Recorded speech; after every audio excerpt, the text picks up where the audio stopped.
Buen día a todos.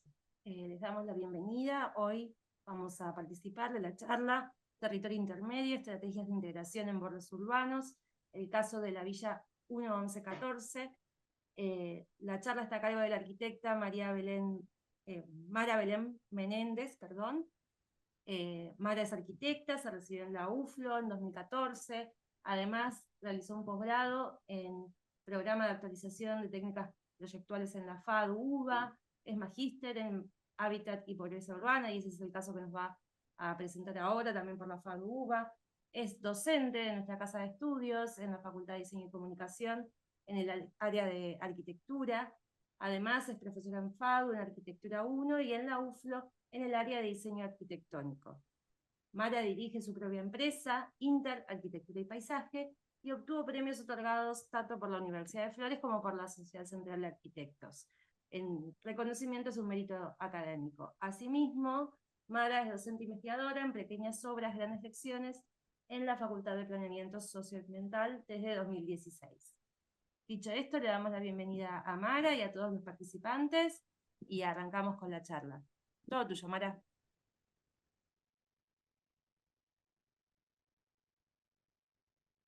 Bueno, gracias Julieta. ¿Qué tal?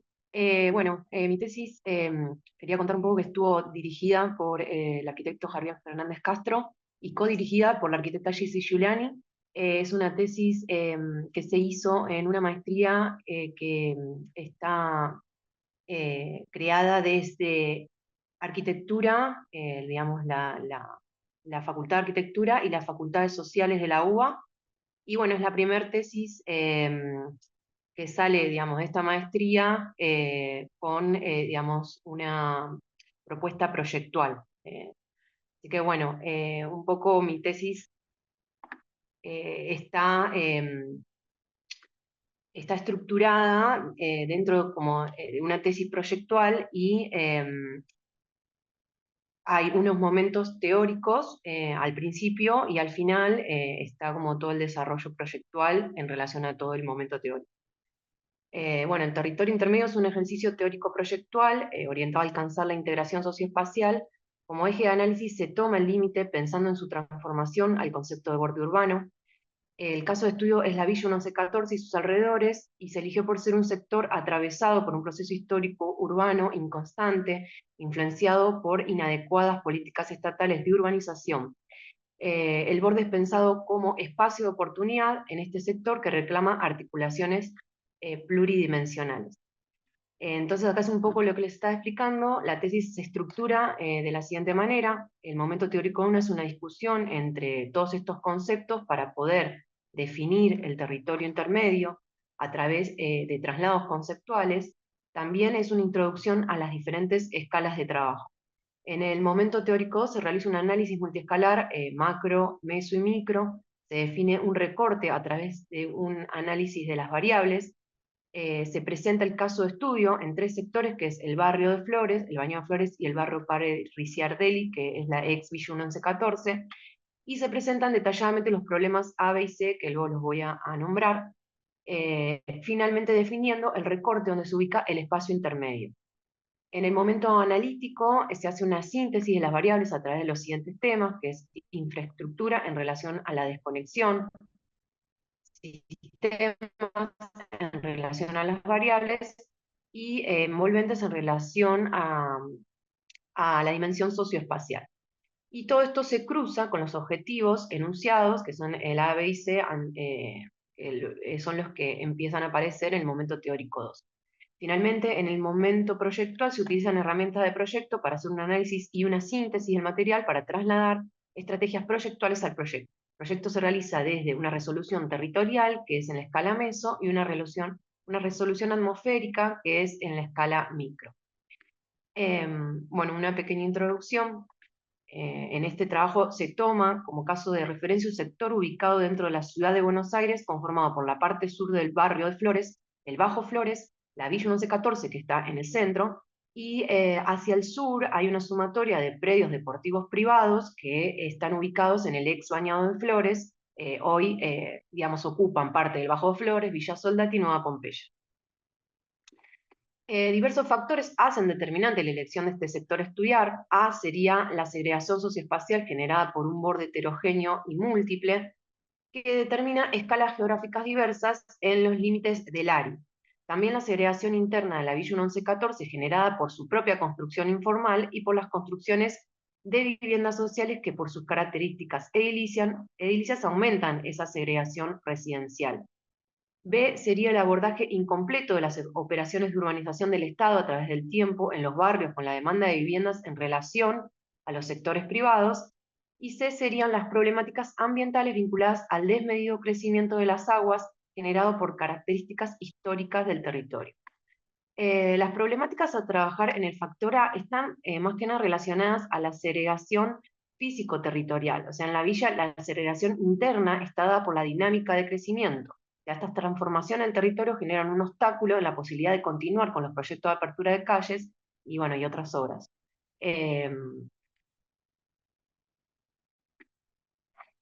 Pérez Campuzano habla de la segregación como un proceso que separa la ciudad en unidades delimitadas, cada una de las cuales contiene en su interior una población homogénea que es diferente de la que la rodea. Entonces, el borde heterogéneo, en este caso, presenta la separación de grupos en el espacio.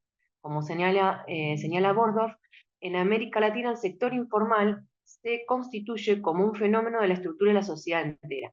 Desde la mirada social se puede concebir entonces la condición de borde como un dispositivo para trabajar la integración.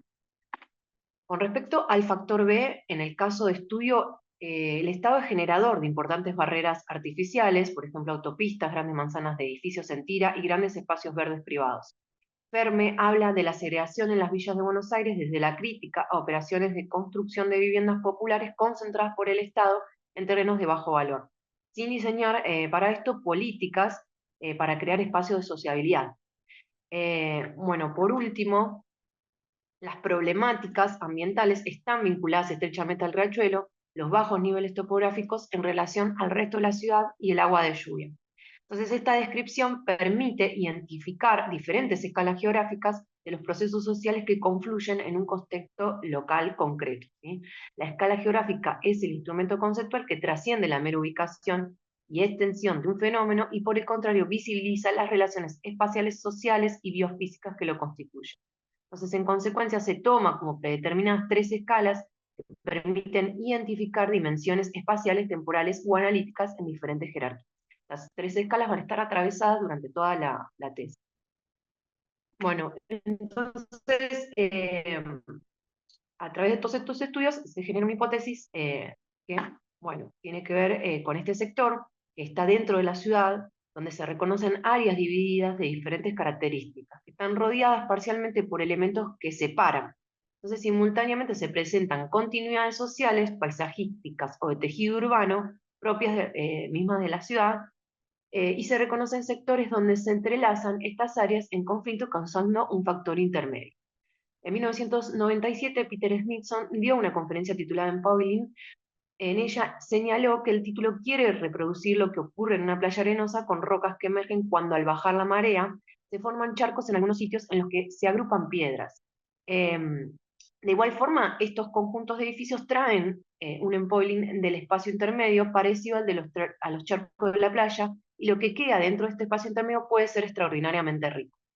Entonces, en este trabajo se piensa el espacio intermedio híbrido o de indefinición como un elemento que se situaría donde se genera intercambio. Se considera un espacio de oportunidad y se define como borde, el cual posee diversos espesores que determinan su propia naturaleza. Entonces, la presente investigación propone la integración proyectual de las áreas urbanas sectorizadas y la Villa 1114, siendo esta última un escenario de emergencia socioambiental. En este sentido, se entiende la idea de calle, más allá de su carácter de vía circulatoria, como parte del paisaje. Es un espacio intermedio y contenedor de las experiencias que muchas veces de forma espontánea se dan en la villa. Por lo tanto, es clave entender cómo los fenómenos se generan y o expresan de forma diferente de acuerdo con la escala, para determinar cómo es el proceso cultural y el intercambio que puede proponer un espacio de transición en el barrio. Entonces, el término empowering, Smithson lo usa para explicar la creación de articuladores que dan valor al espacio intermedio con el fin de incrementar las relaciones de los edificios con su paisaje. Si pensamos en la extrapolación de este razonamiento a la dimensión del espacio urbano, se podría tomar estos articuladores como potenciales transformadores de borde. En el proyecto se piensa en trabajar sobre los límites parciales con estos articuladores que nombro, que resuelvan las desconexiones. Entonces, ahora nos preguntamos cómo deben ser estas conexiones espaciales y estos vínculos entre sectores, qué sucede con la problemática general del sector, porque estamos solo resolviendo articuladores particulares, ¿no? Y cómo influyen estos vínculos en las lógicas de la ciudad. La noción de territorio aparece en este trabajo para darle valor al proyecto incorporando el sentido de pertenencia y de sociabilidad en el sector. Este elemento superador de las parcialidades lo denominaremos territorio intermedio. Entonces, en esta investigación, el territorio intermedio busca hacer la transformación del borde, sería un potencial articulador de carácter arquitectónico, público y colectivo, revalorizando lo existente, causando la integración socioespacial y llevando implícito el sentido de apropiación y desarrollando el paisaje vigente deseable de los usuarios. Entonces, ¿cómo se materializa este territorio intermedio? Los materiales de proyecto utilizados son herramientas que sirven para indagar sobre operaciones que ahondan en el campo social de la arquitectura y el urbanismo, con el fin de encontrar soluciones pertinentes para el proyecto.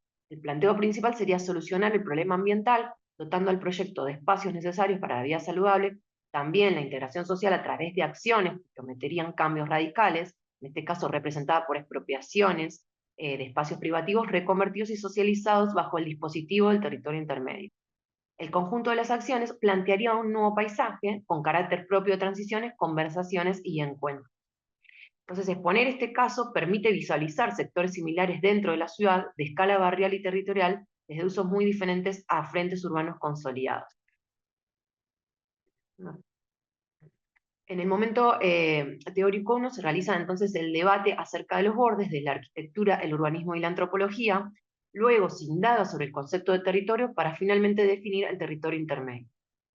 Entonces, el espacio arquitectónico intermedio surge en la arquitectura moderna en la necesidad de buscar un nuevo lenguaje que representa su concepción del espacio. La apertura, la transparencia y la continuidad espacial, entre otras cosas, son aspectos que constituyen la base para la concepción de los espacios intermedios interior-exterior. Por otro lado, muestro este sistema que se llama el sistema GRID, que fue presentado por primera vez por Le Corbusier, que planteaba un método analítico para comparar proyectos. En el cuadro que está acá, en el eje vertical, muestra las funciones. Le pone un verde para la vivienda, un rojo para el trabajo, un azul para el cultivo del cuerpo y el espíritu, y el amarillo para circular. Le Corbusier había realizado estudios en los que reconocía la importancia de las distintas actividades que desarrollaban los grupos sociales en la comunidad, y por otro lado los Smithson, o sea, más adelante, los Smithson son arquitectos y urbanistas de la época moderna, presentan un nuevo concepto que lo llaman reidentificación urbana, con la ayuda de las fotografías de Henderson, mostrando unas imágenes de la vida en la calle, defendiendo que la solución urbana debía basarse en la asociación humana. Entonces, identifican un carácter jerárquico de las relaciones sociales y su interacción estructural desde lo particular, que es la casa, hasta lo general, que son los habitantes que constituyen el territorio. Entonces, las cuatro funciones son sustituidas, estas cuatro funciones de Le Corbusier las sustituyen por interacciones entre las diferentes escalas de asociación, que es la casa, la calle, el distrito y la ciudad. Luego, en 1956, los Smithson definen la filosofía del umbral como una nueva ideología para enfrentarse al problema del hábitat a través de las transiciones y articulaciones relacionadas con mejorar el espacio intermedio. Se piensa en la restitución de la idea de calle como primer contacto de la comunidad con el mundo exterior. Aparece de vuelta el tema que nombrábamos antes con vivir la calle, ¿no? Entonces, el propósito del borde traspasa la cuestión de la integración de los espacios físicos, poniendo interés en la integración social. Desde una mirada antropológica, Ángela Giglia habla de trascender la idea de hábitat como vivienda, declarando que entre la casa y la calle hay lugares intersticiales donde uno mismo modifica y transforma el entorno. Los bordes urbanos, en la modernidad, pensaban en las periferias como contenedores del desarrollo urbano. Para Kevin Lynch, los bordes son límites entre zonas de dos clases diferentes, pueden unir y al mismo tiempo separar. Pero esto se encontraba dentro de una noción solamente física. Galimberti entiende a los bordes metropolitanos como espacios entre ciudades influyentes en las estructuras tradicionales de la ciudad. Entonces, el borde es un elemento que representa el espacio donde los extremos se reúnen, donde el mundo del hombre, donde el hombre encuentra alivio a la disyuntiva entre estos sectores, actividades o condiciones diferentes.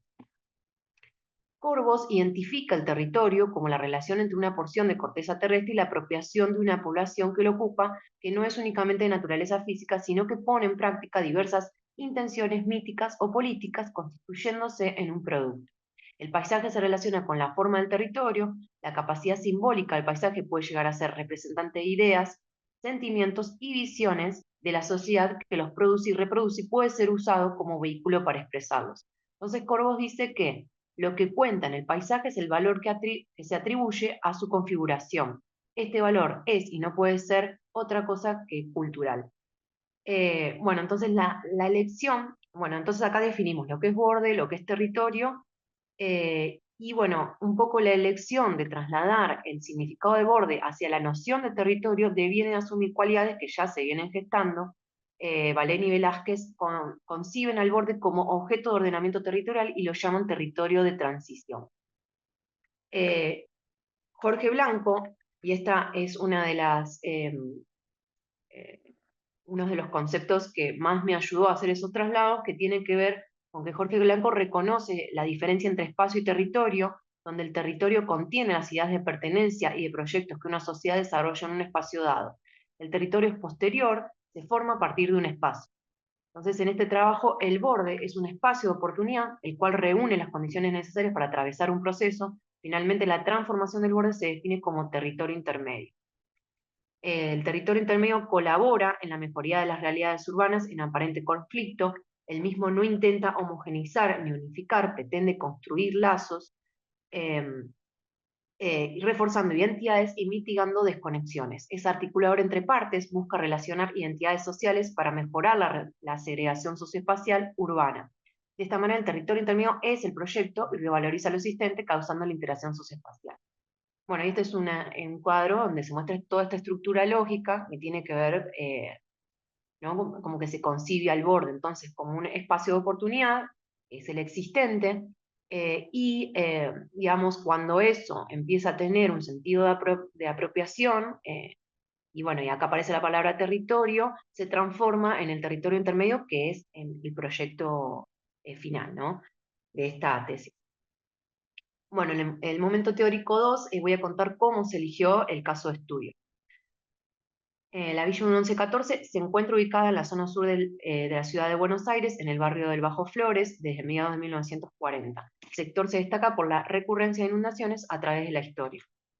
Se encuentra comprometida en el valle de inundación de la cuenca Riachuelo Los Matanzas. El Riachuelo es un canal que fue enlazando distintos proyectos a través de casi 7 décadas. Conjunto de esas operaciones modificaron el paisaje natural y le otorgaron al Riachuelo la concatenación de diferentes paisajes. La construcción de la villa atraviesa esta problemática sin poder actualmente mostrar una solución, además de la contaminación en relación a este factor climático. Actualmente el sector tiene la particularidad de ser uno de los pulmones de vegetación más importantes de la ciudad. Hacia el norte, bueno, esto es un mapa donde muestra los espacios verdes públicos, digamos, en relación a los espacios verdes privados. Bueno, acá está un poco la elección del caso. Hacia el norte de la villa se encuentra el barrio de Flores. Las redes viales refuerzan los límites suroeste-noreste, provocando un mayor grado de desconexión de todo el sector hacia el río, y también los medios de transporte públicos, incluyendo las vías del tren, que son estas, subtes y colectivos. ¿No? Está el subte y la elección del sector, en definitiva, es por la sumatoria de todas estas variables. Es el único lugar en todo el desarrollo del Riachuelo donde existen, además de la villa, estos grandes predios privados y públicos atravesados por arroyos. El problema fundamental enunciado en la introducción como tipo C, que atraviesa a los tres sectores, son las inundaciones. El recorte toma esta variable como principal elemento proyectual de integración. La existencia de límites físicos y sociales del territorio marca una diferencia notable entre estos tres sectores: el barrio de Flores, la villa, que está acá en el medio, y el sector de polideportivos privados, que es el ex Bañado de Flores, y por estas razones, bueno, a continuación se realiza un análisis histórico de los mismos. Entonces, el sector El primero que vamos a desarrollar es el barrio de Flores. Antes de pertenecer a la capital, Flores era una zona de quintas y el Bajo Flores se caracterizó por haber sido una zona de terrenos irregulares, atravesada por pequeños arroyos. En 1913, el proyecto de casas baratas permitió la construcción de gran parte del barrio de Flores, incluyendo el barrio Varela. La zona estaba regada por las aguas del arroyo San Pedrito, actualmente entubado por debajo de la calle Rivera Indarte. La autopista 25 de Mayo, inaugurada en 1980, y la construcción de la línea E de subterráneos bajo la autopista significaron en la zona una interrupción del paisaje urbano, provocando la segmentación y la desvinculación en los barrios. Otro límite con el sector intermedio es el cementerio de Flores, también con terreno elevado. Más tarde se construyó el muro ciego que lo delimita. Dentro de esta construcción muraria, en el sector se encuentran los terrenos destinados a Club Daón y la planta asfáltica. Son 5 manzanas de muro continuo sin permeabilidad. Finalmente se define el primer recorte territorial con los límites físicos y sociales del Bajo Flores. Bueno, el sector 2 es el Riachuelo y el Bañado de Flores. La cuenca del Riachuelo Matanzas presenta la huella de diversas operaciones realizadas en el tiempo. Pasó de ser un río de llanura con un curso de agua muy poco definido a ser un río canalizado. El primer tramo del Riachuelo fue el sector más consolidado urbanísticamente y culturalmente. El sector medio del Riachuelo se caracterizó por haber sido pujante en la época de la instalación de las fábricas en el país. Hoy es un sector fabril en ruinas. En el sector 3, desde el puente Uriburu hasta el puente de la Noria, el río se canalizó totalmente. ¿Sí? Esto se generó porque el lugar presentaba tierras deshabitadas y el vacío permitía un proyecto totalmente radical. Entonces la rectitud del canal mostró una artificialidad no alterada por los accidentes naturales, a diferencia del resto que se adecuó a las condiciones naturales del río. El inicio de la transformación de Riachuelo surgió en 1871 a causa de la rectificación y limpieza del mismo. Hasta entonces se practicaba la costumbre de arrojar los residuos en el agua del Riachuelo y los desperdicios de animales pertenecientes a los saladeros, estaban en las orillas. Existían criaderos de cerdo en los bañados de Flores que delimitaban con el municipio de San José de Flores, ¿sí? Que es todo este sector. En relación al factor ambiental, surgieron las inundaciones de 1913. El motivo principal fue por el agua de lluvia, pero también causado por el curso divagante del río y su escasa profundidad. Más tarde se privilegió la función del río como canal de drenaje antes que canal industrial, y con la propuesta del Gran Parque Sur se prohibió la apertura de calles en el bañado de Flores. Por eso estos grandes predios, digamos, fueron arrastrando las propuestas, ¿no?, históricas. En el 44 se habilitó oficialmente el tramo comprendido entre el puente Uriburu y el puente La Noria, que se canalizó, y esta canalización había eliminado las inundaciones por desbordamiento, pero continuaban los problemas de acumulación de agua de lluvia sin desagote. Hacia estos años, dentro del área vacía de los Bañados de Flores, se instaló la villa más grande de la ciudad, Padre Risardelli. Los proyectos del Parque Almirante Brown es Bañado de Flores nacieron en unidad del Plan Director del año 1960. La idea de este polo verde y recreativo fue desconcentrar el área central de la ciudad, haciendo hincapié en el equilibrio entre el sur con el norte. Paralelamente, la Intendencia de Buenos Aires prohibió la incineración de residuos. Entonces la disposición final de estos residuos fue a través del empleo de relleno sanitario. Ahí es donde se comenzó a aumentar el nivel, ¿no?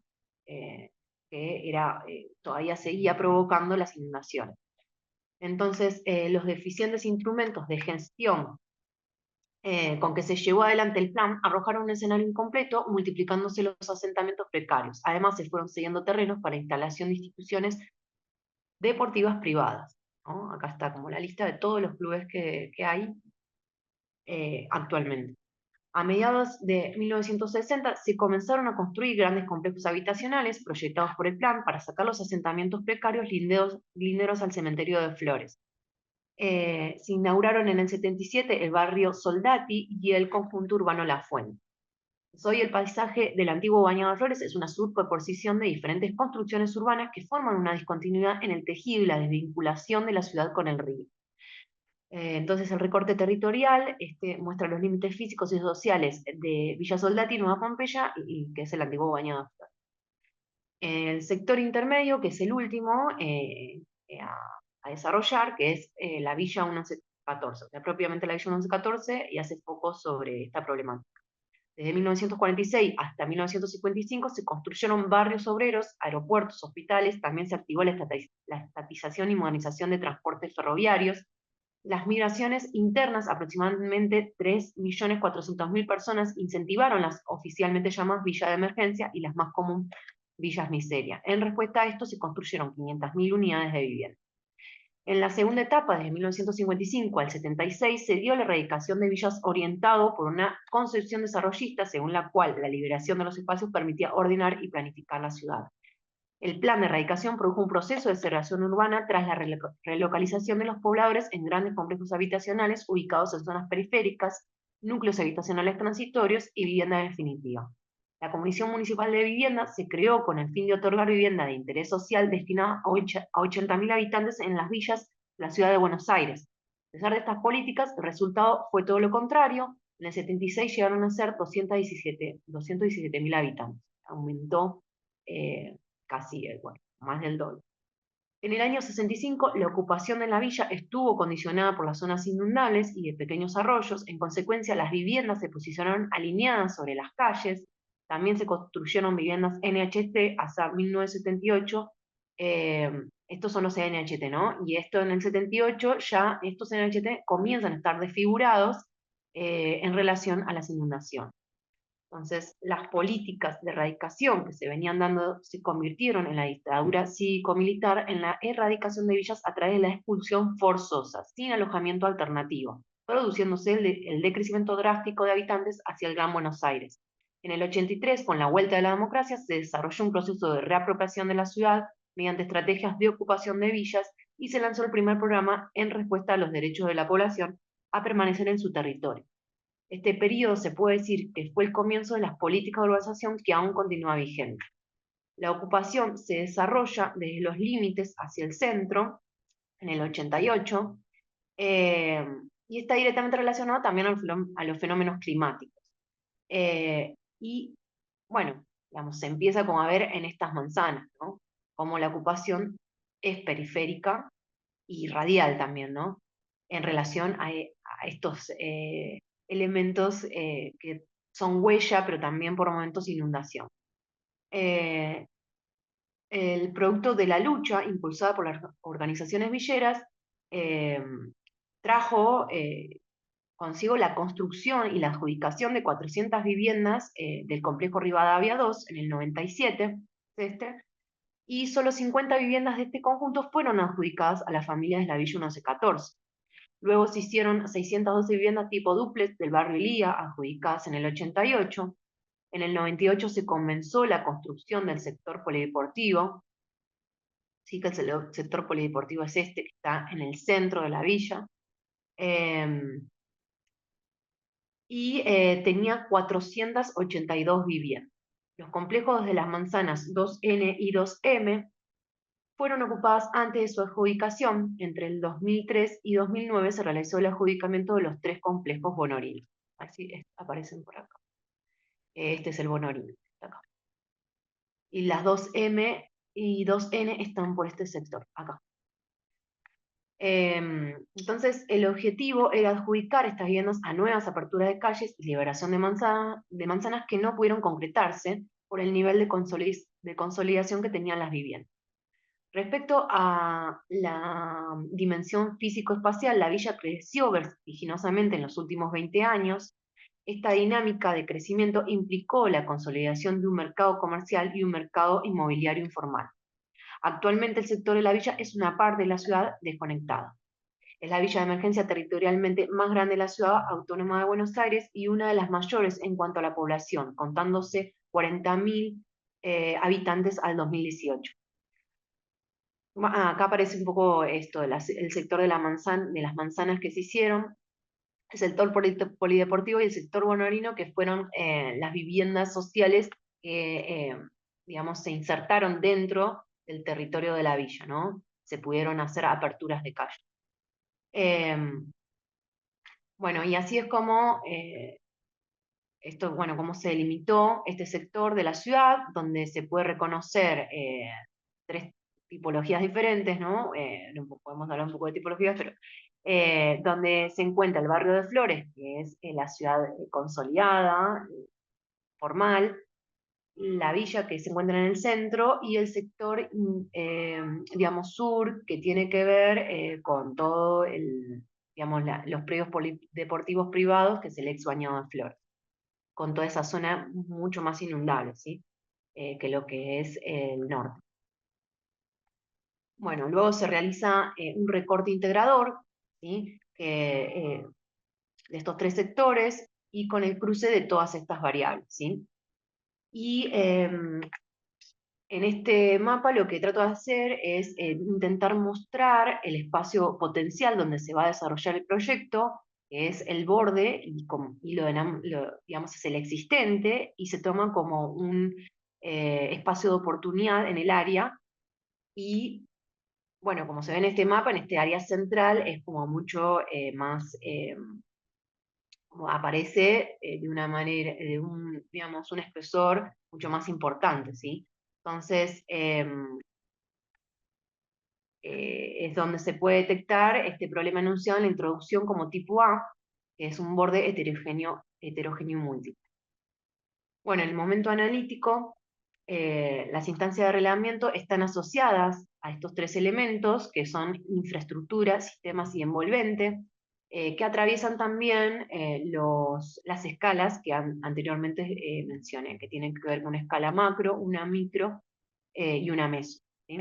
El componente de infraestructura se utiliza para analizar la desconexión integral del sector. El plano ANOLI permite visualizar las áreas vacantes sin discriminar su uso público o privado. Entonces, claramente en el sector del centro se verifica este vacío existente. En el mapa de altimetrías, que me parece un mapa que es muy importante, se superponen cuatro variables: la recurrencia de inundación cada 2 años, la cota de inundación de riachuelo, las altimetrías y los arroyos entubados, ¿sí? La zona de la villa aún se mantiene en un nivel inundable, donde tiene una altimetría de 9 metros en comparación con el resto de los barrios hacia el norte. Las altimetrías del barrio Varela y Balbastro, que son Varela y Balbastro, se mantienen entre los 14 y 19 metros, o sea que están en una altimetría, digamos, como buena en relación a las inundaciones. Eh, digamos, naturalmente las cotas descienden hacia la zona del riachuelo, sin embargo, por consecuencia de los rellenos sanitarios, hay mayor altimetría en la zona de clubes hacia el sur de la villa, con 10 y 13 metros, ¿sí? Y en la villa se mantiene en 9 metros, ¿sí? Entonces ahí hay un dato que tiene que ver con que acá se produce un espacio que está por debajo de las demás altimetrías. Entonces, además de todo esto, la villa se encuentra rodeada en sus laterales por los arroyos entubados, el arroyo Erescano a la derecha y el San Pedrito a la izquierda. La cota de inundación crece casi alineada al eje del arroyo San Pedrito y se verifica con la zona de cotas bajas de altimetrías entre 4 y 7 metros, ¿sí? Eso también influye en las inundaciones. En cuanto a sistemas, que es el otro, digamos, la otra escala a trabajar, eh, permite desarrollar un relevamiento sistemático de las variables, donde el límite es un factor que aparece en todo el sector, materialmente construido de manera similar. Para trabajar sobre el mismo se realizan dos mapas: en el mapa de atravesabilidad, donde los límites más oscuros son situaciones extremas en la ciudad, son muros ciegos que provocan conflictos espaciales de inseguridad, paisajísticos y sociales. Y por otro lado, el mapa agrupamiento de límites, que permite concentrar los límites en tipologías, ¿no? Entonces se detectan 4 tipos de límites importantes en la zona. El límite 1 sería: toda la situación no resulta urbanísticamente en el bajo autopista. El límite 2 es la vivienda enfrentada a predios privados de menor escala. El límite 3 serían los predios de gran escala privados enfrentados a predios con las mismas características. Y el límite 4 serían grandes predios privados enfrentados a viviendas, ¿sí? Acá se ven las fotos como estos muros, eh, digamos, empiezan a aparecer en todas estas imágenes. En el análisis se da que hay muros bajos ciegos posibles de demoler en la mayoría de los casos y predios vacantes, además de los clubes privados. En la etapa, bueno, todo esto serían como todos estos análisis donde aparecen estos muros, ¿sí? Vamos a pasarlo. Y finalmente, en la etapa envolvente, se pretende analizar desde una escala más acotada la villa de manera morfológica y física, pero también ambiental, pudiendo determinar en lo posible situaciones internas de segregación socioespacial. En estos gráficos se muestra las densidades, donde 9 metros sería la altura promedio. En los gráficos de corte se visualizan los cambios de medida en las calles y las variaciones de altura en las construcciones. Cuando las calles son muy angostas y las construcciones muy altas, sumado a la precariedad de arbolado y verde, se percibe una atmósfera consumida. A través de las imágenes podemos encontrar espacios muy desfavorables donde la permeabilidad no se vislumbra, y por otro lado existen espacios no construidos, por ejemplo estos, que son los que empecé a buscar dentro de toda esta trama, y estos espacios aparecen de manera beneficiosa por sus ubicaciones, porque aparecen dispersos por la totalidad de la villa y no de forma concentrada. Entonces, estos espacios se toman como espacios de oportunidad para el proyecto. Entonces estos tres ejes de relevamiento se encuentran atravesados, estas imágenes también, bueno, vuelven un poco con todo el tema envolvente, vuelven a encontrar situaciones espaciales donde también están, digamos, usadas de manera media extraña, ¿no? Porque justamente donde pueden tener un espacio, digamos, como más saludable, ¿no? Que pueda tener más árboles o vegetación, está invadida de estacionamiento, ¿no? Como, igualmente es un problema también dentro de la villa, donde digamos, los callejones que son solo de vías peatonal, terminan dejando como esta problemática que tiene que ver con el estacionamiento de los autos. Los autos no ingresan a esas vías peatonales y termina siendo un factor muy problemático, ¿no? Porque no hay estacionamiento y termina pasando esto, ¿no? Que los únicos lugares vacíos son invadidos por autos. Entonces, a través, bueno, entonces estos tres ejes de reglamento se encuentran atravesados por el tema ambiental, además de la segregación socioespacial. Para abordar entonces estos temas se buscan proyectos dentro de la resolución territorial y intervención espacial dentro de la escala meso. Para abordar la resolución atmosférica se indaga en proyectos que trabajan el borde arquitectónico, específicamente en la transición del espacio público al espacio privado, dentro de esta escala micro, ¿no? Bueno, bueno, como antes les mencionaba, es el momento proyectual, donde va a haber un material de proyecto, ¿sí? Que para mí funcionan como disparadores para desde luego operar en la villa y en el resto. Eh, y me parece bueno, que está bueno repasarlos para luego directamente ver cómo impactan, ¿sí? La Where to House es una obra de 1980 construida en Ámsterdam por Aldo van Eyck. Contribuye a la incorporación de otra dimensión entre el espacio público y el privado. Conectó Aldo van Eyck dos edificios del siglo XIX con uno nuevo, y este edificio nuevo es bueno, un edificio contemporáneo, es transparente, y el fin es incorporar un gran espacio intermedio entre la calle y el interior, ¿no? Y esto termina siendo como un semipúblico, ¿no? Luego este espacio lo hace transparente, digamos, permeable. Todo esto, digamos, es una pieza que aparece acá en esta axonométrica, donde muestra, como con este piso y mismo con esta diferencia de materialidad, cómo conecta estos dos mundos, ¿no? Entre el privado y el público.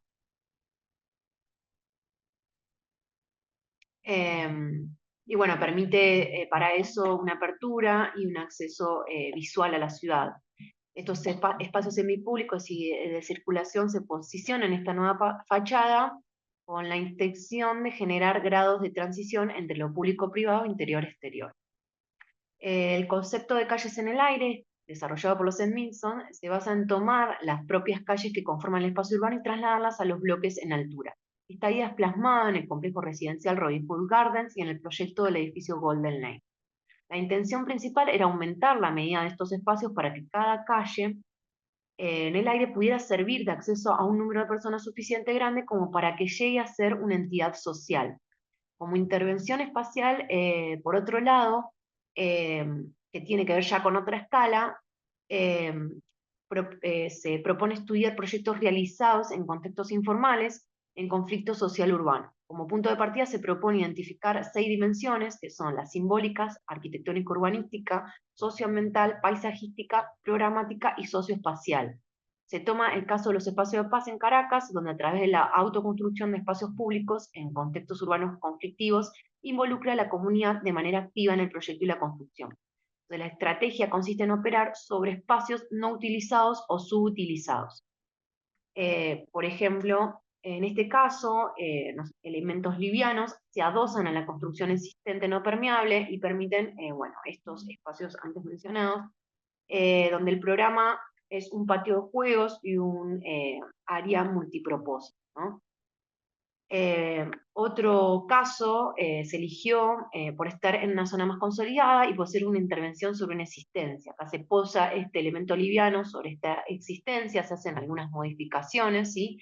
Y bueno, esto, digamos, llega a pensar en que sobre las construcciones informales hay posibilidad de operar con, digamos, con esto, ¿no? Contraer tal vez una estructura, como un artefacto liviano que pose sobre lo existente, ¿sí? Bueno, en este caso el programa es una sala de informática, tiene una sala de grabación, tiene talleres y en la terraza tiene una cancha, ¿sí?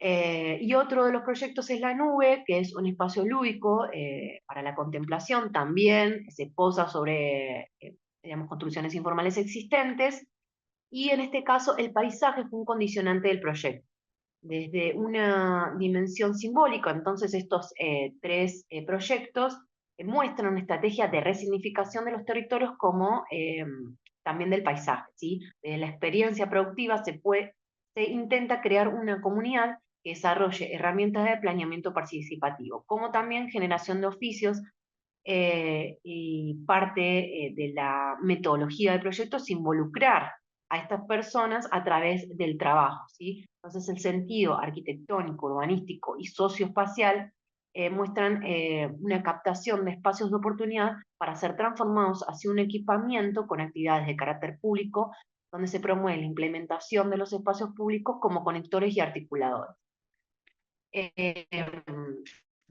Y dentro de la escala ya territorial, traje este proyecto.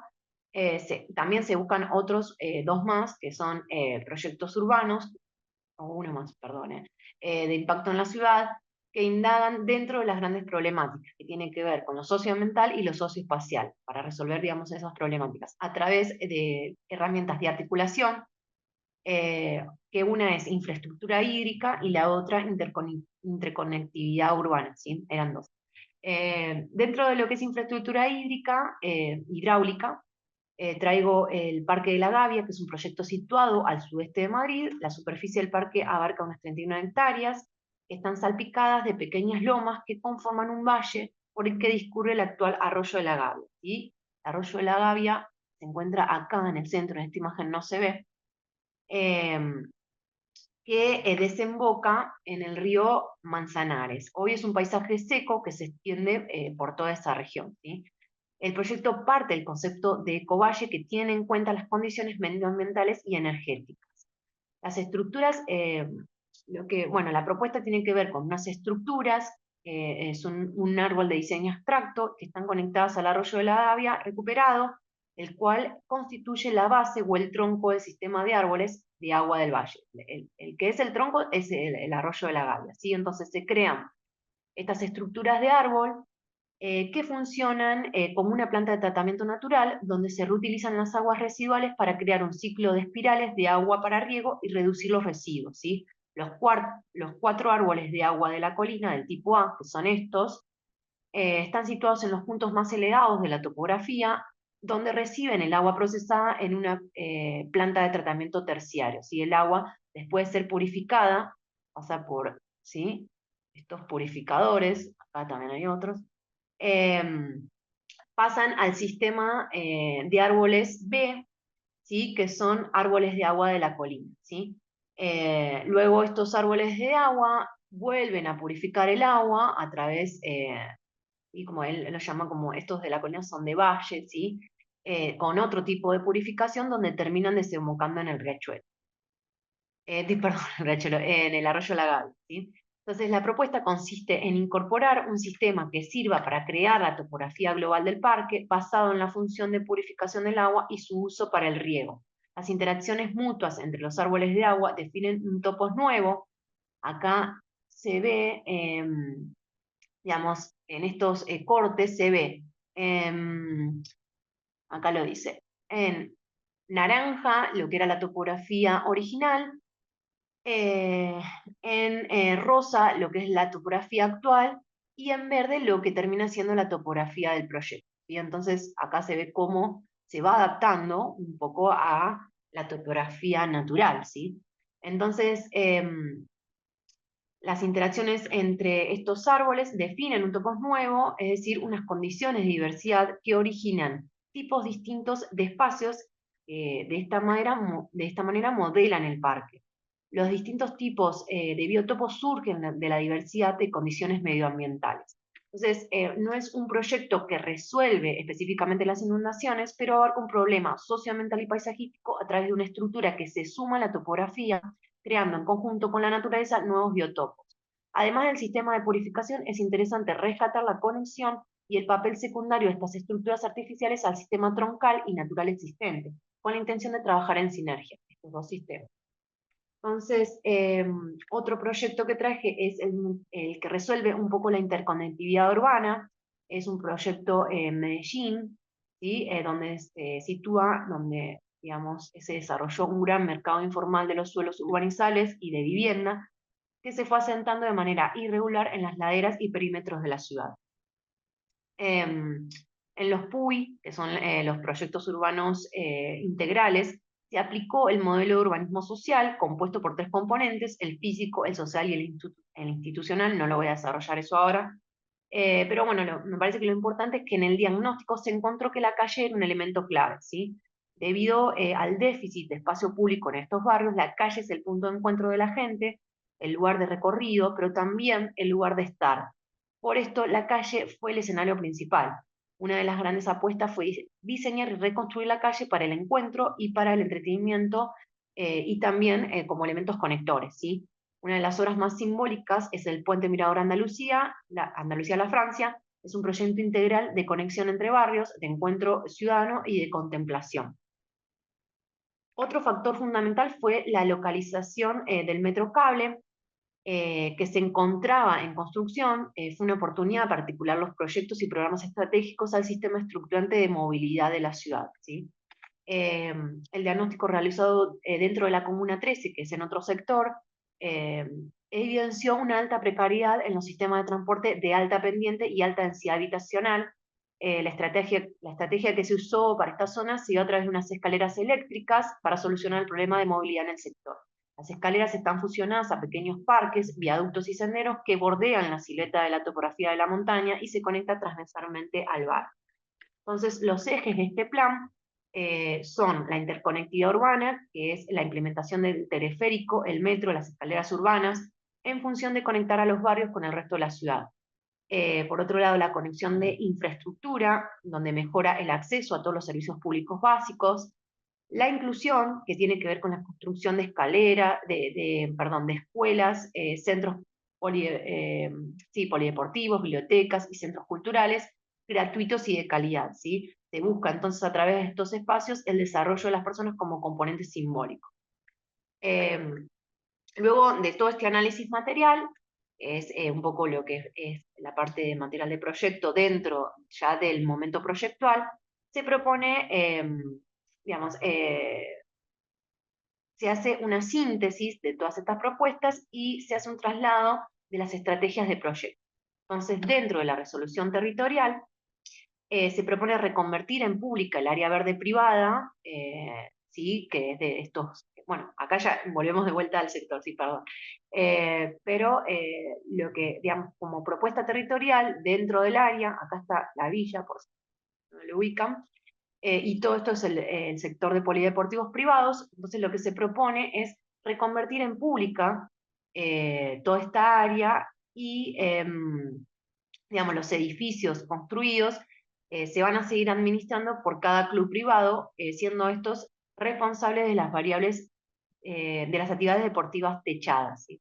El resto del sector y las canchas al aire libre serán parte del nuevo parque público que funcionará como un articulador social.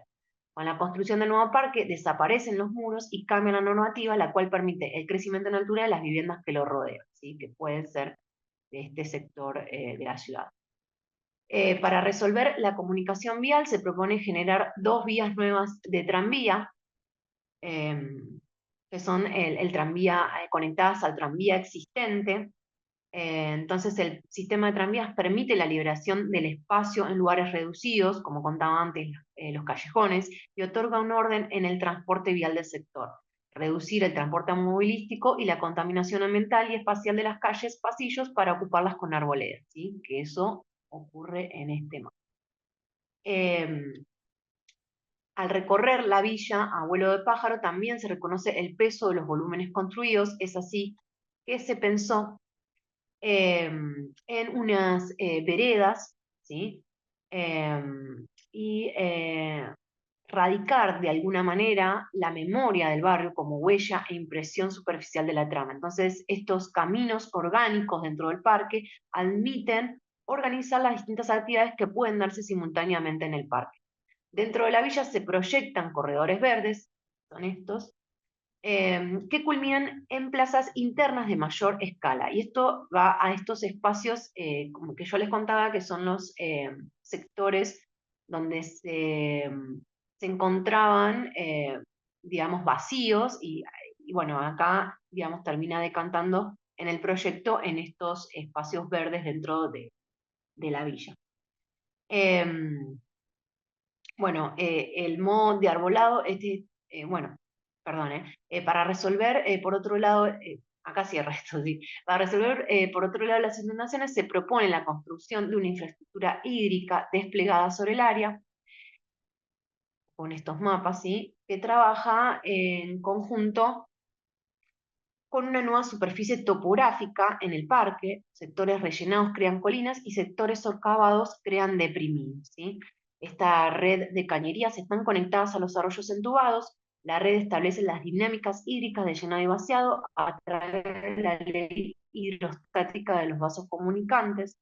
El funcionamiento del sistema permite 3 momentos activos: uno que es la sequía, que habita la totalidad del suelo sólido usable; el principio de inundación, que permite el inicio de un humedal en pos del aumento de la biodiversidad; y por último, el llenado total de los terrenos depresivos con la aparición de lagunas humedales, habilitando el uso recreativo del agua saneada. También se piensa en la conexión de este sistema con el riachuelo, con el fin de otorgar agua purificada. Se resuelve como el proyecto antes mencionado, el de la Gavia, que es un trabajo en conjunto entre plantas depuradoras y la filtración a cielo abierto. De esta manera se recupera la memoria ambiental y paisajística del bañado primigenio, en sinergia con los prototipos arquitectónicos de borde en mutua calificación, ¿sí? Además, se trasladan las canchas de la villa al parque para promover el uso del mismo y generar plazas de uso común. La propuesta involucra la urbanización de la villa y contempla el cumplimiento de las necesidades primarias. En la intervención espacial se trabaja con los límites analizados. El trabajo en el límite 1, ubicado en la autopista, se basa en crear un parque lineal público. En el sector del cementerio se propone ampliar las veredas y generar sombras con arboleda. Los paredones se convierten en rejas y permiten la permeabilidad. Y se propone conectar estos espacios transformados a la red de corredores verdes de la propuesta general, ¿sí? El cementerio es este, ¿sí? Por si no lo ubican, y estos son los corredores, ¿sí? Por otro lado, se piensa en reproducir las calles que conforman el espacio urbano y trasladarlas en altura, permitiendo duplicar la cantidad de espacio público dentro de la villa. Se suma a la propuesta elementos de circulación peatonal unidos a pequeños parques, viaductos y senderos para aumentar la conectividad urbana, como el caso de Medellín, ¿sí? En este sentido, estas pasarelas son elementos de conexión entre los sectores, mejorando los accesos, y se fusionan con el parque y los nuevos edificios de vivienda, que todavía no los nombré. Entonces, dentro de la resolución atmosférica se propone operar con los bordes dentro de la villa a través de la sustracción de masa en altura, generando vacío de atravesabilidad, conectados a las vías aéreas peatonales y la construcción de elementos de montaje permeables y con programas públicos. En este punto se toma como ejemplo los casos analizados en espacios de paz, donde la propuesta aborda la implementación de participación comunitaria en la toma de decisiones en virtud de potenciar el sentido de apropiación. Dentro del parque, entonces, ahora sí se propone la construcción de complejos de viviendas destinados a familias residentes de la villa. Se pretende alquilar las viviendas de una administración municipal para luego poder controlar el mercado informal, que sucede en la villa, ¿no? A través de la intervención de los precios en consonancia con la oferta y demanda del sector, para controlar esos precios, ¿sí? Bueno, además, obviamente, de dar vivienda. Estos complejos se pueden construir con los fondos captados de las plusvalías de los edificios que rodean el parque, ¿no? eh, con este nuevo código que permite el aumento de alturas de las viviendas que rodean el parque, los predios. ¿Sí? En el edificio se potencian las circulaciones internas y los usos públicos en los vestíbulos pensados desde la producción de sociabilidad y la disolución del límite entre lo público y lo privado. Entonces, ahora nos preguntamos, dentro, digamos, de todas estas operaciones, si el territorio intermedio produce realmente la integración socioespacial. Entonces, la propuesta comprende que el territorio intermedio está dentro de la ciudad, ¿sí? Que es un sector particular donde las partes entran en el diálogo, convirtiéndose en una sola entidad urbana. Los lineamientos de diseño se basan en resolver el problema urbano del sector, generando la integración espacial para fomentar la integración social. Ay, perdón. Se reinterpreta la práctica histórica de rellenar los terrenos con residuos sanitarios para crear un nuevo paisaje que se despega de la llanura. Una serie de colinas desparramadas por el parque dialogan con la altura de la villa. Ahora esta percepción abrupta de la masa disminuye con el terreno ondulante del parque. Las prácticas deportivas son un recurso para elevar los niveles de socialidad urbana. Acá lo que se hizo fue incorporar las canchas de la villa al nuevo parque público, donde se renueva la lógica colectiva y el intercambio. El territorio intermedio entonces no es homogéneo, se intenta generar fragmentos de un sector en el otro, proporcionando necesidades, mezclando usos, teniendo en cuenta las desarmonías y las voluntades sociales. Entonces, en este trabajo se intenta atravesar desde la mirada social todos los momentos, se hace hincapié en los espacios públicos dentro de la villa para pensar en nuevas atmósferas con el fin de dinamizar las prácticas y dinámicas sociales ya instaladas en el espacio público existente, que es la calle. La propuesta es invitar a repensar situaciones, ideas o imágenes que ya existen en el lugar, incorporando nuevos imaginarios posibles. Por otro lado, se incorpora la participación de la comunidad como método positivo de operación en contextos informales. Entonces, en definitiva, podemos decir que la comprobación de la integración socioespacial dependerá de la aplicación, la práctica y la respuesta social urbana al conjunto de las acciones, donde el trabajo estará en seguir articulando el borde del borde y el territorio del territorio. Bueno, estos son los esquemas de tapabilidad que muestran la disolución de los clubes, ¿sí? La cesión de terrenos privados, ¿no? Cómo después esto termina siendo público, todo este recorte dentro de ese sector. Luego la infraestructura hídrica que aparece que es subterránea, las colinas y los deprimidos, y el conjunto de viviendas que aparecen dentro, digamos, de todas estas operaciones. Y la etapalidad de construcción, ¿sí? Y este es un despiece a modo de resumen, un poco también por estratos, explicando todas estas propuestas. Esto es la estructura proyectual, bueno, es un poco todo lo que venimos viendo, esto más que nada me lo pidieron para la tesis, y bueno, muchas gracias. Bueno, la tesis fue dedicada a Roma, que es mi hija, bueno, estuvo atravesada por la maternidad. Bueno, gracias.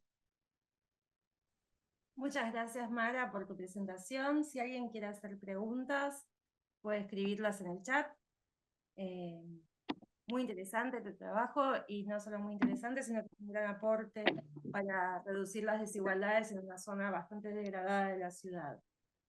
Si alguien tiene Sí. alguna pregunta, lo esperamos, y si no, les agradecemos por habernos acompañado esta mañana junto a Mara. ¿Vos querés decir algo más a modo de cierre? Bueno, nada, que está bueno si tienen preguntas para, bueno, nada, tener una devolución o mismo charlar sobre el tema, pero bueno, no, si no hay, agradecer solo por escuchar. Te hago una pregunta, ¿cómo elegiste el tema? ¿Qué te llamó? Bueno, yo tengo como medio algo, para contar algo medio anecdótico, que es que a mí me invitaron a un recorrido urbano desde la Universidad de Flores y bueno, en- era todo sobre el Bajo Flores, más que nada recorrido urbano, pero dijimos, bueno, vamos a acercarnos un poco más lo que podamos a la villa.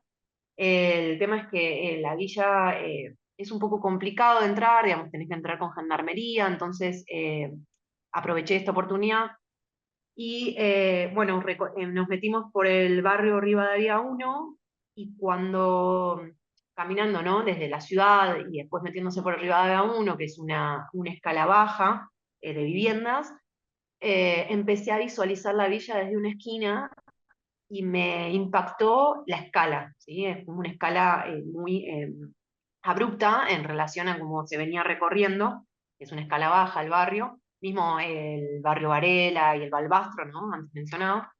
Eh, y, mm, y bueno, y ahí dije, wow, o sea, es un límite muy fuerte el que está produciendo las construcciones, mismo también de las viviendas sociales que están construidas dentro de la villa. Y dije, bueno, voy a trabajar sobre el borde de este lugar, mismo, bueno, yo vivo en Liniers, viví en Mataderos, es como que por eso me llamaba como la atención de, ¿no? De todo eso que existía ahí, que nunca lo había visitado, nunca había pasado de cerca. Puede ser que alguna vez haya pasado con el auto por la avenida Perito Moreno, pero bueno, entonces ahí dije, bueno, voy a trabajar sobre el borde, porque me parece que, primero empecé, digo, bueno, voy a trabajar sobre el límite, después me di cuenta que ese límite era un borde, un poco por lo que vine explicando en toda la tesis, y cuando empecé a verlo en un mapa y empecé a encontrar, digamos, como el perímetro de esa villa y a analizarlo, empecé a darme cuenta que había un montón de bordes. Y ahí es cuando surgió esto, ¿no? Que en realidad es todo un borde heterogéneo. Y bueno, ahí fue cuando hablé con Fernández Castro y le presenté mi tema de tesis y dije, voy a trabajar con el borde, pero no es solo un sector, sino que es todo. Y ahí es cuando empecé a ampliar la escala, ¿no? Y me fui ya a más una escala territorial. Bueno, esa es un poco la anécdota de cómo elegí el caso. Hay una suerte de vínculo personal para construir con la zona, más, bueno, la temática del borde que da para mucho y está buenísimo explorarla. ¿Cómo fue trabajar con Javier en tu tesis? No, no, una experiencia muy buena, ¿no? La verdad que, bueno, mismo Javier, nada, muy, digamos, muy profesional en todo este ámbito, porque, bueno, él ya hace años bueno, que trabaja con todas estas problemáticas sociales, y, bueno, él mismo fue, digamos, un gran aportador, ¿no? Fue un gran aporte en la ciudad en todas estas problemáticas. Y él, la verdad que me fue guiando muy bien, mismo también Gypsy. Y el problema grande que me pasó particular es que como en la maestría no había ninguna tesis proyectual, lo que a mí me terminó pasando fue que no tuve un apoyo desde la maestría en ese caso. Y mismo la maestría lo reconoce porque todas las materias que tenían que ver con ¿no? Metodología o mismo taller de tesis, todas esas materias, eran como más relacionadas con una producción de tesis científica. Y bueno, a mí lo que me terminó pasando que desde la maestría, o por lo menos desde la cursada, no pude solventar mis dudas, ¿no? Sobre cómo construir una tesis proyectual. Y bueno, ahí Gypsy digamos, ya se recibió en la maestría proyectual de la UBA también, y bueno, ella me ayudó mucho en el armado, y mismo Fernández Castro eh, me ayudó también en estructurar todo lo que es la tesis proyectual, ¿no? Cruzado también con lo social, porque por momentos mi tesis también es muy analítica, y bueno, por eso también tuve unas críticas desde el jurado en relación al armado y a, más que críticas, construcción un poco entre todos de cómo debería haber sido mi tesis, o si, por ejemplo, el proyecto yo lo enuncio en los primeros capítulos, pero bueno, había una intención desde el jurado de proponerme que mi proyecto debería atravesar todos los momentos, ¿no? Y que no aparezca como en mayor medida al final de la tesis. Pero bueno, en eso digamos, se me complicó, bueno, fue como ahí un poco, pero para mí fue una experiencia nada, súper enriquecedora. Por supuesto. Y contame, ¿cómo fue como arquitecta entrecruzarte con la metodología de investigación científica? No, sí. Bueno, a mí me cuesta, bueno, mismo, pero también me lo criticaron, que fue la redacción de la tesis.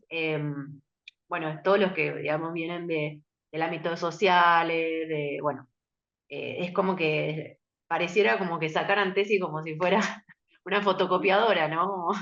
Que tiene mucha facilidad en ese sentido. A mí me costó mucho. Eh, no, no es científica, no termina siendo científica la mía, por eso mismo, porque yo cuando cursaba la maestría me di cuenta que para mí era muy, muy complejo y que me iba a costar mucho y que nada, y a mí la verdad que me interesaba hacer una tesis proyectual. Esa es la realidad. A principio fue como a mí un capricho porque era como que yo caía en el taller de tesis y me decían, no, bueno, pero la verdad que no te podemos ayudar con esto. Eh, y bueno, por eso mismo elegí tesis proyectual, porque la verdad que no termino atravesando una tesis científica, ¿no? Y la tesis científica la intenté como mezclar, ¿sí? Empecé haciendo entrevistas y las entrevistas quedaron después, más que nada, como si fuera información que a mí me sirvió para incorporar, pero no hice, digamos, una tesis, ¿cómo se llama? Esto, ¿no? Que venga a dar respuesta científica a través o de entrevistas o pues sea como una tesis como más,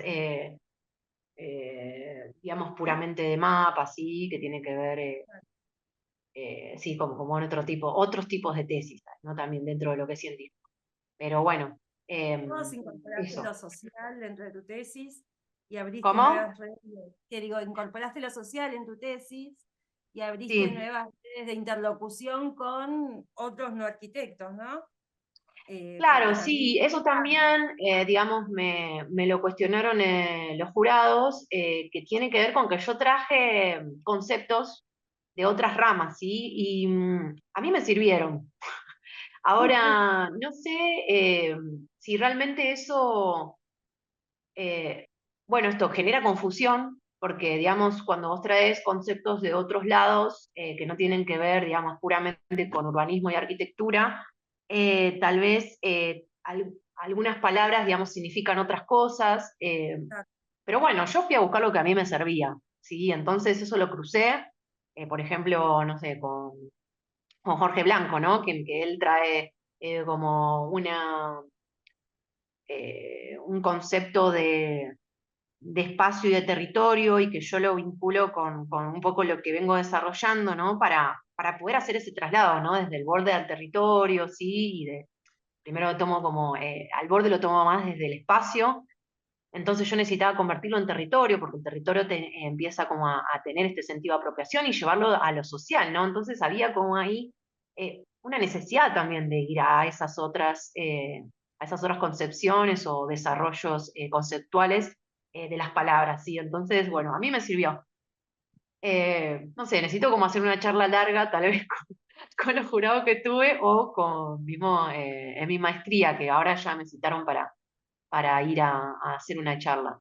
Así que bueno, sí, ahí va a haber más respuestas, me parece. está muy bien, pero me encanta este viaje que hiciste con tu tesis, Gracias. no solo por la tesis proyectual, sino también todo lo conceptual que se ve muy claro y muy consolidado en todo tu trabajo. Bueno, les agradecemos Gracias, a todos. Julieta, gracias. Gracias por tu interés. No, por favor. Gracias a todos por acompañarnos. Esta charla la van a poder volver a ver a través de YouTube, que se subirá en las próximas semanas. Muchas gracias, Mara. Te esperamos de nuevo para cuando quieras contarnos más avances de tus investigaciones y nos vemos pronto. Bueno, muchas gracias por escuchar y bueno, nos vemos. Gracias. Adiós.